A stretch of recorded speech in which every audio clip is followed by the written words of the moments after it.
வணக்கம் நண்பர்களே, நம்ம சேனல் வினுவின் கதைகளுக்கு அனைவரையும் வரவேற்கிறேன். இதில் வரும் கதைகள், கவிதைகள் உங்களுக்கு அனைவருக்கும் பிடித்திருந்தால் மறக்காமல் என் சேனலுக்கு சப்ஸ்கிரைப் செய்து எனக்கு ஆதரவு தாருங்கள். நண்பர்களே, நீங்கள் மிகவும் எதிர்பார்த்த இதே திருடன் பகுதி 14 கதைக்குள் செல்வோமா? தாலி கட்டியாயிற்று. யானை தன் தலையிலே தானே மண்ணி அள்ளி போட்டுக்குமா. அப்படித்தான் இருக்கு இந்த பொண்ணு கதை. இவ்வளோ தூரம் சொல்லியும் இப்படி பண்ணிட்டாங்களே சார் என்று கோபம் கொண்டான் சக்தி. சார் என்ன பண்ணட்டும் என்ற மோனிகாவிடம், just do something, Pooja Nirmal கூட போகக்கூடாது என்றான் சேனா. சரி என்று அலைபேசியை அணைத்தவள் சிந்தனை என்ன செய்ய என்பதிலே நின்றது. படியில் தள்ளி விடுவது, காலை இடற வைத்து விழ வைப்பது என்று பலவாறாக திட்டம் தீட்டி வைக்க புடவை மாற்ற அறைக்குள் வந்தாள் பூஜா. மணவரை வரை செல்லும் போது இருந்த தைரியம் நிர்மலின் அருகில் அமர்ந்ததும் காணாமல் போனது. ஒருவேளை மாமா சொன்னது உண்மையா இருந்தா? ஐயோ, என்ன செய்ய, இப்படி வந்து மாட்டிக்கிட்டேனே என்று சிந்தையில் உழன்றவள் நிர்மலின் கரங்கள் மங்கள நாணை அவள் கழுத்தில் பூட்டவும் தான் சுயநினைவு பெற்றாள். அதற்குள் அனைத்தும் முடிந்துவிட்டது. புடவையை வாங்கி கொண்டு படிகள் ஏறியவள் தன்னையே பார்த்து நிற்கும் மோனிகாவை நிமிர்ந்து பார்த்தாள். உன் அப்பன் புத்தி தானே உனக்கு, நல்லது எதுவும் உங்க கண்ணுக்கு தெரியாது என்றவள் தள்ளி நிற்க மனம் முழுவதும் குழப்பம் சூழ்ந்தது பூஜா.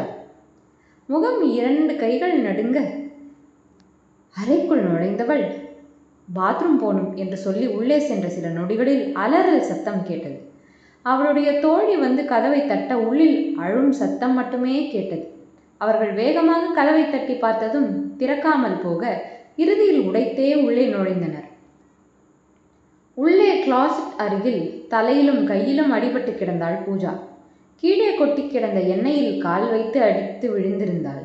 கொஞ்சம் பாவமாக இருந்த போதும் வேறு வழி இருக்கவில்லை மோனிகாவிற்கு. ஒரு பாட்டில் எண்ணெயை கொட்டிவிட்டாள்.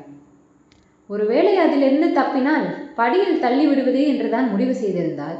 ஏற்கனவே டாக்டர் சந்தியாவிடம் விவரம் கூறியிருக்க மணமகனின் பெற்றோருக்கு முன்பே அவர் வந்து பொறுப்பை எடுத்துக்கொண்டார். அருகில் இருக்கும் மருத்துவமனையில் சேர்க்கலாம் என்க அருகில் அவருடைய மருத்துவமனையே கொஞ்சம் பெரியது. ஆகையால் அங்கேயே கொண்டு சென்று விட்டனர். அவர்கள் இருவரும் விவரம் அறிந்ததும் சக்தி மட்டும் அங்கு வந்து காத்திருந்தான். சிகிச்சை முடிந்ததும் பூஜாவிடம் இன்னும் விளக்கமாக விவரங்களை கூறி புரிய வைத்தான் சக்தி. காலம் கடந்து வேலை செய்த தன் மூளையை திட்டிக் கொண்டு படுத்திருந்தாள் புது மணப்பெண்.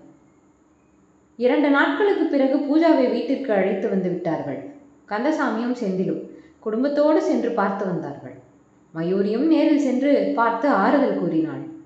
அவர்களுக்கும் திருமணத்திற்கு அழைப்பு விடுக்கப்பட்டிருந்தது. ராஜேந்திரன் தெய்வானியுடன் சென்று தொழில் முறையாக ஆஸ்கரை அழைத்திருந்தாள். மயூரியும் திருமணத்திற்கு சென்றிருந்தாள். மற்றது எதுவும் அவர்களுக்கு தெரியாது. அவளுடைய தெய்வா ஆண்டிக்காக அடிக்கடி பூஜாவின் வீட்டிற்கு வந்து சென்றாள். ஏனோ அவள் மீது முன்பிருந்த வெறுப்பும் கோபமும் இப்பொழுது தோன்றவில்லை பூஜாவிற்கு. இடையில் அவள் நலனை அறிய அழைக்கும் சேனாவிடம் கேட்டு மயூரியை பற்றி தனக்கு தெரியாத நிறைய விஷயங்களை அறிந்து கொண்டாள். அவ கூட ஃப்ரெண்ட் ஆயிடு, உனக்கு நல்ல டைம் போகும் என்றவன், உண்மையில் அவள் ஒரு குழந்தை தான், நீ கொஞ்சமாக அன்பை காட்டினா போதும், நாம் எல்லாருமே குடும்ப அமைப்புக்குள்ளே வாழ்ந்தவங்க, அப்படி ஒன்று கிடைக்காமலே வாழ்ந்தவ அவ, அந்த ஏக்கம் மனசு பூரா இருக்கு, ஆனால் வெளியில் காமிச்சிக்க மாட்டா என்றபோது இதுவரை கேட்டிராத குரல் அவனிடம் இருந்து மொத்தமாக இழகி ஒருவித மெல்லிய சங்கீதம் போல.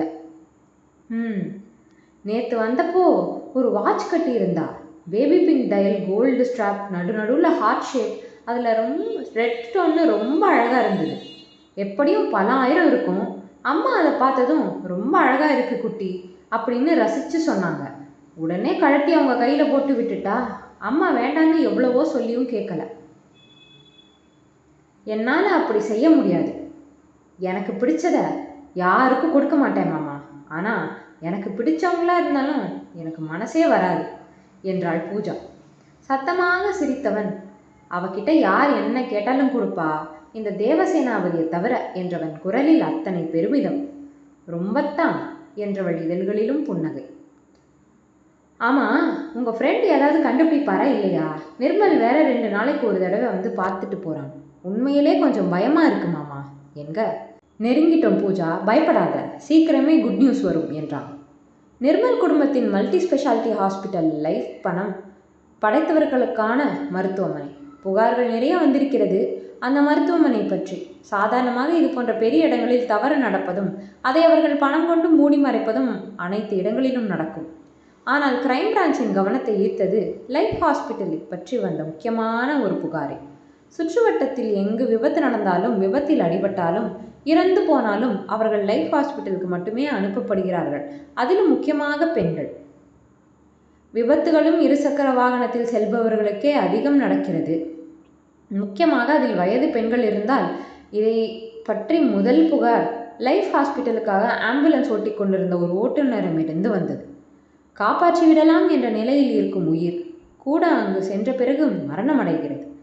ஒரு இரவு வைத்து சிகிச்சை அளித்தால் கூட குடும்பத்தாரிடம் கணிசமான தொகை கறக்கப்படுகிறது. அவர்களுக்கு எதிராக யாரும் எதுவும் செய்ய முடியவில்லை.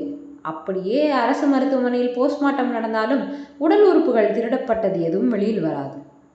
உடல் உறுப்பு திருட்டாக இருக்கலாம் என்ற கோணத்தில் தான் விசாரணை நடந்தது. இல்லை சார், வேற என்னமோ இருக்கு என்றான் சேனா முதல் முறை இந்த கேஸ் வந்தபோதே. ஆஸ்கர்ஸ்னா ஆம்பளைங்க உடம்புல இருந்து எடுக்கலாமே, ஏன் பெண்கள், அதுவும் வயது பெண்கள்? அங்கிருந்து தான் விசாரணை தீவிரமானது. ஏகப்பட்ட கெடுபிடிகள் மருத்துவமனையில் பல வழிகளிலும் முயன்று கொண்டிருந்தனர். லைஃப் மருத்துவமனைக்காக ஆம்புலன்ஸ் ஓட்டும் பல பேரில் ஒரு டிரைவரை பிடித்து எப்படியோ பேசி சரிகட்டி இனிமேல் விபத்து நடந்து இதுபோல் கொண்டு போவதற்கு முன் தங்களுக்கு தகவல் தர வேண்டும் என்று சொல்லி வைத்தனர். அவர்கள் எதிர்பார்த்த நாளும் வந்தது. அன்று இரவு 10 மணிக்கு மேல் அந்த டிரைவர் அழைத்திருந்தான். சார், கோயம்புத்தூர் பைபாஸ், பொண்ணு ஸ்பாட் அவுட், வயசு எப்படியும் 20லேருந்து 25 இருக்கும், கூட அப்பா, அவருக்கு தலையில் அடி. நான் கிளம்பட்டுமா சார் என்றவன் கேட்டு நிற்க, ஸ்டார்ட் பண்ணிடுங்க, நான் வழியில் ஜாயின் பண்ணிக்கிறேன் என்று சேனா சக்திக்கும் அவர்களுடைய ஜீப் சிவசங்கருக்கும் தகவல் கொடுத்துவிட்டு வழியில் ஆம்புலன்ஸில் ஏறிக்கொண்டான். சின்ன பெண் தந்தையுடன் ஏதோ விசேஷத்திற்காக போய்விட்டு வந்திருக்கிறாள். சாரிமா என்றவன் அவள் முன்னேற்றி முடிகளுக்கு இடையில் சிறிய மச்சத்தின் அளவில் இருந்த கேமராவை 3 இடங்களில் பின் செய்தான். சார், எனக்கு ஒன்றும் பிரச்சனை வராதே என்றான் டிரைவர் பயத்தோடு. இன்னையோட உனக்கு அங்கே லாஸ்ட் நாள் இல்லை, நாளையிலிருந்து உனக்கு வேற இடத்துல நல்ல சம்பளத்தில் வேலை, தைரியமாக போ என்று அனுப்பி வைத்தான். நேரே அவர்களின் அலுவலகத்துக்கு வரும் சக்தி, மோனிகா மற்றும் அவனின் டீமும் அந்த கேமராக்களின் வழி அனைத்தையும் பார்த்து கொண்டிருந்தனர். நெக்ரோஃபிலியா, இறந்து போனவரின் உடலோடு உறவு கொள்ளும் தன்மை உலகின் அனைத்து இடங்களிலும் நடக்கும் ஒரு மறைக்கப்பட்ட உண்மை. இறந்தவர்களின் உடல்கள் பாதுகாக்கப்படும் சவக்கிடங்கின் காவலாளிகளிடம் இருந்து இந்த பழக்கம் இருப்பதாக சொல்லப்படுகிறது. உயிரற்ற உணர்வுகளற்ற ஒரு உடல், அதனால் என்ன செய்ய முடியும்? உயிரோடு இருக்கும் பெண்களுக்கே பாதுகாப்பில்லாத இந்த உலகில் என்ன செய்திட முடியும் அந்த உடல்களால்? அப்படி ஒரு கிரைம் தான் நடந்து கொண்டிருந்தது லைஃப் மருத்துவமனையில்.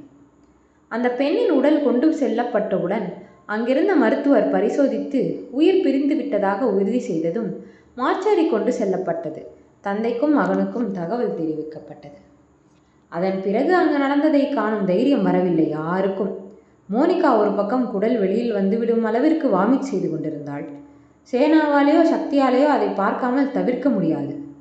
காவல் அதிகாரிகள் எந்த சூழ்நிலையிலும் திடமாக நிற்கும் மனதைரியம் பெற்றிருக்க வேண்டும். எத்தனை பெரிய கொடுமையான சம்பவமாக இருந்தாலும் ஆதாரங்களை சேகரிக்க அனைத்தையும் அவர்கள் கடந்துதான் ஆக வேண்டும். உணர்ச்சிகளற்ற முகத்தோடு நின்றிருந்தனர் இருவரும். தந்தையும் மகனும் அதன் பிறகு பேசிக்கொள்வதும் கேட்டது. டாட், இவ அப்பன் இழுத்துட்டு இருக்கான், என்ன பண்ணலாம்? வச்சிருந்து என்ன பண்ண போகிறோம், ஏதாவது தேருமா என்றான் நிர்மலின் தந்தை. தலையில தான் அடி, ஆர்கன்ஸ் எல்லாம் நல்லா இருக்கு. அப்புறம் என்ன, எல்லாத்தையும் எடுத்துட்டு பொட்டலம் கட்டிட சொல்லு என்றவன் வெளியில் செல்ல பின்னையே மகனும் சென்றான். சேனா கால்கள் மடக்கி சுவற்றில் சாய்ந்து அமர்ந்து விட்டான். சக்தியின் கோபம் அலறலாக மூடியிருந்த கதவுகளையும் தாண்டி வெளியில் கேட்டது. அதே வயதில் வீட்டில் ஒரு தங்கை இருக்கிறாள். அவனுக்கு திரையில் பார்வை பதித்து அமர்ந்திருந்த அவனின் டீம் முழுவதும் விடிகளை மூடிக்கொண்டது. சார் என்ற குரல்கள் அனைத்து பக்கம் இருந்தும் இப்படி கேள்விப்பட்டிருக்கிறார்கள். ஆனால் கண்மொழியில் அப்படி ஒரு காட்சி ஜீரணிக்க முடியவில்லை. உயிரை காக்கும் பணியை செய்யும் இருவர் இப்படி ஒரு மிருக குணத்தோடு. அப்படியே இருவரையும் கண்டந்துண்டமாக வெட்டி போட துடித்தது சேனாவின் கைகள். What the hell is this Sena என்றார் சிவசங்கர் அந்த வீடியோவை பார்த்து. மனுஷங்களா இவனுங்க என்றவர். கெட் ரெடி, சீக்கிரம், இப்போவே அரெஸ்ட் பண்ணணும் இவனுங்களை. என்றவர் தன்னுடைய மேலதிகாரிக்கு விவரங்களை சொல்ல நேரில் சென்றார். அங்கு மருத்துவமனையில் ஊசலாடி கொண்டிருந்த தந்தையின் உயிரும் சிறிது நேரத்தில் மகளின் ஆத்மாவுடன் சேர்ந்து விட்டது. இல்லை, சேர்க்கப்பட்டது அந்த கயவர்களால். அன்று இரவு வீட்டில் வைத்து தந்தை மகன் இருவரையும் கைது செய்தனர். அதன் பிறகு அனைத்தும் மின்னல் வேகமே. மனதெல்லாம் பதறியது. அந்த ஃபைலை கையில் எடுக்க முடியாமல் தடுமாறினான் சேனா. தேவா என்ற அழைப்பில் அருகில் நெருங்கி வந்தலை இழுத்து அவள் வயிற்றோடு கரங்கோர்த்து மார்பில் புதைத்து கொண்டான். முதல் முறையாக அவன் கண்ணீர் அவள் மார்பை நனைத்தது. தேவா என்றவளை இன்னும் இருக்கியவன் கண்ணை மூடவே முடியல. மயுமா, உயிர் இல்லைனாலும் அதுக்கான மரியாதை கொடுக்க வேண்டாமா? இந்த உடல் தானே நாம் உயிரோடு வாழ்கிற காலம் முழுசும் நம்மளோட அடையாளமாக இருக்குது. ஒரு மனுஷனை அவனோட உருவத்தை வச்சு தானே ஞாபகம் வச்சுக்கிறோம். எதுக்காக இறந்தவங்க உடலுக்கு மாலை மரியாதை செஞ்சு நாய் நரி எடுக்காமல் புதைக்கிறோம், இல்லைனா எரிக்கிறோம்? அந்த சாம்பலை கூட பூஜை பண்ணி அவ்வளோ மரியாதையாக கடலில் கரைக்கிறோம். அந்த ஆன்மாவுக்கு வலிச்சிருக்காதா? இறந்து போயிட்டாலும் நம்ம ஆன்மா நம்ம உடலை சுற்றியே இருக்கும்ல. தனக்கு நடக்கிற அநியாயத்தை தடுக்கவும் முடியாமல் அதை மற்றவங்களுக்கு சொல்லவும் முடியாமல் எப்படி துடிச்சிருக்கும் என்றவன் குரல் அவளை உடைத்தது. தேவா, இங்கே பாருங்க, என்ன பாருங்க என்று அவனை நிறுத்தியவள், எல்லா தப்பையும் நம்மளால் தடுக்க முடியாது. இது மாதிரி நிறைய இடத்துல நடக்கிறதா நியூஸில் சொல்கிறாங்களே, எல்லா இடத்துலையும் நடக்குது. ஆனால் இது வரைக்கும் யாரும் அதை வெளியில் கொண்டு வரல. நீங்கள் செஞ்சுருக்கீங்க. உங்கள் மூலமாக அங்கே கஷ்டப்பட்ட எல்லா ஆத்மாக்கும் நியாயம் கிடச்சிருக்கு. அவங்களுக்கு அங்கே என்ன நடந்ததுன்னு இந்த உலகத்துக்கு இப்போ தெரிஞ்சிருக்கு. நிச்சயமாக இந்த ஆத்மாக்கள் எல்லாம் உங்களுக்கு நன்றி சொல்லும். இந்த கேஸ் நீங்கள் முடிக்கணும். அவனுக்கு தண்டனை கிடைக்குது கிடைக்கல, ஆனால் அவனை பற்றி எல்லாருக்கும் தெரியணும். நீங்கள் இப்படி உடஞ்சி போகிறத என்னால் ஏற்றுக்க முடியாது. கவலையோ வருத்தமோ காயமோ என்கிட்ட மட்டும் காட்டுங்க. என் தேவா எப்பவும் கம்பீரமாக அப்படித்தான் இருக்கணும். வெளியில் நெஞ்சை நிமித்தி எல்லார் முன்னாடியும் நில்லுங்க. இதை பண்ணுற தைரியம் வேற யாருக்கு வரலையே. போங்க தேவா, சக்தி உங்களுக்காக வெளியில் வெயிட் பண்ணுறார் என்றவர் அவன் நெற்றியில் முத்தம் பதித்து கோ என்க எழுந்தவன் அவளை ஒரு முறை இறுக்கி அணைத்து தேங்க்ஸ் என்றதோடு வெளியில் சென்றான். இந்த குற்றத்திற்கு நம் நாட்டில் தண்டனை கிடையாது. ஒரு உயிரை கொள்வது குற்றம். ஆனால் உயிரற்ற உடலுக்கு நடக்கும் பாலியல் வன்முறை குற்றத்தின் பின்னணியில் வராது என்பது இப்பொழுது வரை உள்ள சட்டம். இனி வருங்காலம் மாறலாம், மாறாமலும் போகலாம். அவர்கள் மருத்துவமனையில் நடந்த மற்ற அனைத்து முறைகேடுகளும் குற்ற நடவடிக்கைகளும் அவர்களுக்கு எதிராக பதியப்பட்டது. முன்பு இவர்களுக்கு பயந்து வெளியில் சொல்ல முடியாமல் உள்ளுக்குள் புழுங்கிக் கொண்டிருந்த பலரும் முன்வந்து ஆதாரங்களை சமர்ப்பித்தனர். தந்தை மகன் இருவருக்குமே இந்த மனநோய் இருக்கிறது. இதில் சிலர் சாதாரணமாக தாம்பத்திய வாழ்வை கொண்டு செல்வர். சிலரால் ஜடத்துடன் மட்டுமே உறவு கொள்ள முடியும். தந்தை மகன் இருவருமே அந்த ரகம். இந்த உண்மை நிர்மலின் தாய்க்கும் தெரியும். திருமணத்திற்கு பிறகு கணவனுக்கு இப்படி ஒரு பிரச்சனை இருப்பதை அறிந்து கொண்டார் அவர் முதல் இரவில். காரணம், மனைவியிடம் தூக்க மாத்திரைகளை கொடுத்த நிர்மலின் தந்தை, நீ ஜடம் போல் இருந்தால் மட்டுமே என்னால் உன்னுடன் வாழ முடியும் என்று கூற அதை ஏற்றுக்கொள்ளவில்லை அவர். இருவரும் செய்து கொண்ட உடன்படிக்கைப்படி கணவன் அவனுடைய விருப்பம் போல் வாழ சமுதாயத்திற்காக வாடகத்தாய் மூலம் நிர்மலை பெற்றுக்கொண்டனர். நிர்மலின் தாய் அவர் விரும்பும் ஆண்களுடன் வாழ்வார். வெளியில் இருவரும் மனமொத்த கணவன் மனைவி. நிர்மலுக்கும் அதே பிரச்சனையே. அதனால்தான் அவனுக்கு பெண் சகவாசம் மட்டும் இதுவரை இல்லை. இவனோடு வாழும் நிலை பூஜாவிற்கு வந்திருந்தால் அவள் கண்டி என்ன என்ற எண்ணத்திலே தலை சுற்றி விழுந்து விட்டார் தெய்வானை. பத்திரிகை தொலைக்காட்சி அனைத்திலும் இந்த செய்தியை, இதுபோல அங்கு நடந்தது, இங்கு நடந்தது, சட்டம் வேண்டும், தண்டனை வேண்டும் என்று கத்தி தீர்த்தனர். மருத்துவமனை பூட்டி சீல் வைக்கப்பட்டது. ராஜப்பன் இப்படி ஒரு சதியை எதிர்பார்க்கவில்லை. உள்ளே நடக்கும் சில தில்லுமுழுகளை அரசாங்கம் காணாமல் இருத்திவிட வேண்டும் என்பதுதான் இந்த திருமணத்தின் ஒப்பந்தமே. நிர்மல் மற்றும் அவன் பெற்றோர் கூட எதிர்பார்க்கவில்லை. மிஞ்சி போனால் ஆர்கன்ஸ் திருட்டு பற்றி சேனாவுக்கு தெரிந்திருக்கும் என்றுதான் நினைத்திருந்தான். திருமணம் தாலி கட்டியதோடு நின்றிருந்தது. பதிவு கூட செய்திருக்கவில்லை. ஆகையால் ரத்து செய்வது எளிதானது. கழுத்தில் கிடந்த தாலியை அருவருப்போடு கழற்றி வீசினாள் பூஜா. செய்தியை முதலில் தொலைக்காட்சியில் பார்த்தவள் 2 தினங்கள் அறையை விட்டு வெளியிலே வரவில்லை. அவனோடு சென்றிருந்தால் என்னவாயிருக்கும் என்ற எண்ணமே உறங்க விடாமல் அவளை அழைக்கழித்தது. பசி தூக்கம் மறந்தவளை இறுதியில் மயூரிதான் சந்தியாவின் உதவியோடு சைக்கியாட்ரிஸ்டம் அழைத்துச் சென்றான். தெய்வானை கணவனின் சட்டையை பிடித்து விட்டார். பாவி பாவி, உன்கிட்ட சொன்னானே, விசாரின்னு சொன்னானே, காசுக்கு ஆசைப்பட்டு அண்ணனும் தம்பியும் என் பிள்ளைய கொல்ல பார்த்தீங்களே. ஐயோ, அவன் வீட்டுக்கு போயிருந்தா இன்னைக்கு என் பொண்ணு புதைச்ச இடத்துல புல்லு முளைச்சிருக்கும். அந்த பிள்ளைங்க இப்படி செய்யாமல் இருந்திருந்தா அவை அங்கே போயிருப்பாளே, எல்லாம் முடிஞ்சிருக்குமே. என் மருமவன் தான் இப்போ காப்பாத்தினான். இப்போ எங்கே போய் வச்சுப்போம் மூஞ்சிய என்று கத்தி தீர்த்து விட்டார். வீட்டிற்கு செல்லவே முடியாத நிலை ராஜேந்திரனுக்கு. மனைவி காலியாக சிலிர்த்து நிற்க மூத்த மகள் அவரை கண்டாலே தாயின் பின்னே ஒளிந்து கொள்கிறாள். இளைய மகள் அவரை திரும்பியும் பார்ப்பதில்லை. அவர் குரல் கேட்டாலே பொருட்களை போட்டு உடைக்கிறாள். பூஜாவை அழைத்து கொண்டு தாய் வீடு வந்து விட்டார் தெய்வானை. அவளுக்கு ஒரு மாற்றமாக இருக்கும் என்று எண்ணினார். இங்கு வந்த பிறகு மயூரி வீட்டிற்கு வருவதில்லை.